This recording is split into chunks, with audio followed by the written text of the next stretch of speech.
Ang aking kwento ngayon ay hango sa karanasan ng aking classmate noong ako'y high school pa lang at itatago natin ang kanyang pangalan bilang si Athena. Ang bahay ni na Athena noon ay malapit sa ilog at may mga halaman doon at mga puno. Kasama na ang puno ng balite doon. May mga kapitbahay naman sila Athena noon pero dahil sa probinsya sila nakatira malayo-malayo ang mga bahay-bahay.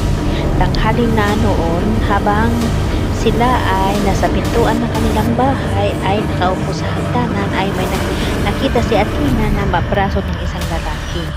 Medyo malaki ang braso ang nakita ni Athena. Tapos biglang nawala. Hindi alam ni Athena kung anong uring tao, nilalang ba yun or hayop. Basta yun lang ang nalingan niya. Tapos pag uwi na ng kaniyang magulang, ay kininto sa kanila ang nakita nito. Sabi ng kanyang papa, isa daw iyon kapre. Kanya kung asaan banda daw naginan ni Athena. Ang sinabi naman ng nakita niya dito sa may puno ng balite. Ang sabi, nag-warning ng kanyang papa na wag daw lalapitan yung puno na iyon dahil yun daw ay tirahan ng isang kapre. Kinabukasan naman ay maaga ulit umalis ang magulang ni Athena dahil nagtitinda ito sa palengke sa may sentro sa amin, may pwesto sila doon na isdaan. Tapos gabi na noon at wala pa rin ang kanyang mga magulang at mag-isa lang si Athena sa kanilang bahay na may bigla na lamang tumalon sa bubong ng kanilang bahay. At natakot siyempre si Athena dahil bata pa noon si Athena. Nung mga panahon na yun ay magdo-12 anyos pa lang siya at babae pa siya. Maya-maya parang may naglakad ito sa bubong nila at bigla na lang may naamoy na parang amoy tabako. Yun ang naamoy ni Athena nung bagong dating sila ng kanyang magulang nung wala yung amoy na yon.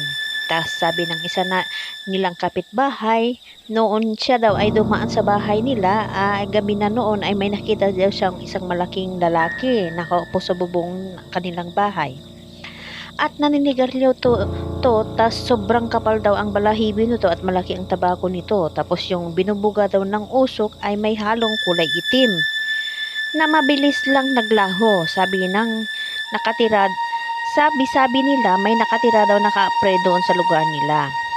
At yung mismong bahay na yun ay ang bahay ng kapre ay yung puno ng balite. Hanggang ngayon hindi pa rin ipinapuputol ng kanilang ama ang punong balite na iyon. Hindi nila ginagalaw at may nagsasabi pag dumaan daw sila ng gabi may puno ng balite na iyon ay bigla na lang may namamato daw. Hindi nila alam kung saan nanggagaling ang bato. Wala naman silang nakikitang tao doon. Malamang yung nakatirang kapre nga doon. Hanggang sa ngayon, nakatayo pa rin yung puno ng balite malapit sa bahay ni na Athena.